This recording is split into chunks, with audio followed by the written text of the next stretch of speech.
Nigeria, we are making it because if you look at the foreign index, especially the best, even in Europe, you will see it's Nigerians.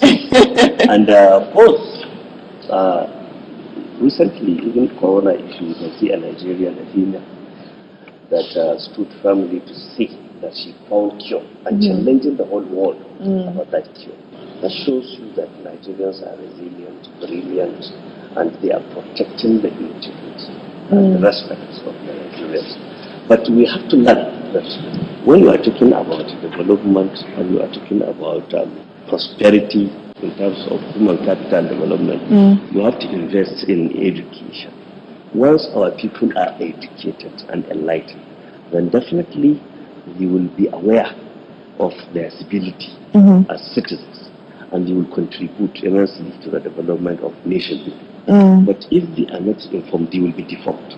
That is why it's very significant to invest more on education. Neglecting educational sector in terms of funding, enrollment, will just bring economic problems and give rise to political instability invariably.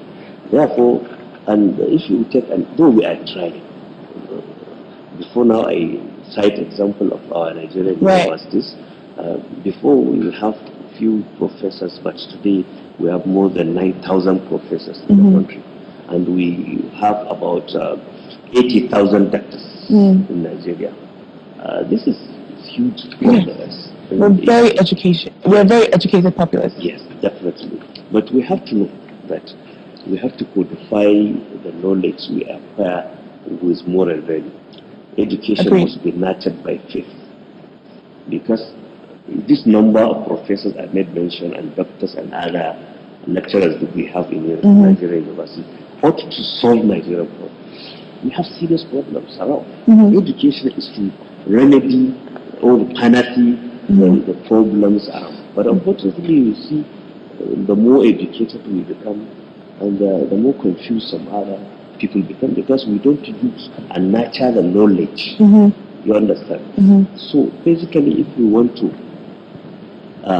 protect Nigeria, if we want to show good image to Nigeria, let us have knowledge. Number two, we have to revamp our economy, because without economy you are going nowhere. Even the democracy we are practicing,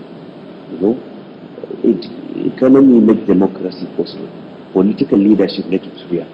We have to know that it is economy that will make or reduce what is happening in terms of hooliganism, in terms of kidnapping, in terms of banditry, and other social vices. And most people engage themselves in these nefarious activities without the knowledge of its concomitant ruinous consequences. Hence, the only way out is to ensure that small and medium enterprises are revamped, because they revolve economy, so that at least everybody will have a stake. If you have a stake, let me give you a story.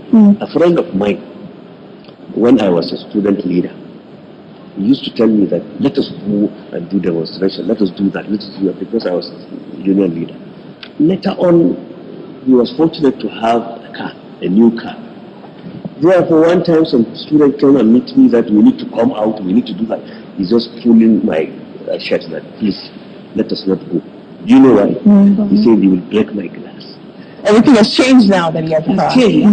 Because he has a stake to protect.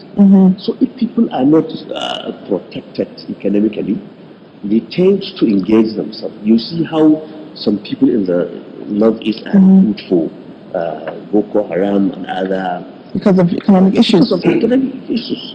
Therefore, if we really want to develop, we have to work harder in our economy so that people will live in harmony, peacefully, so that we can revive the cultural heritage of sharing among us. But now, even if we want to share, how will you? Because the difficulties we are facing. You brought up a lot of great points in terms of talking about education.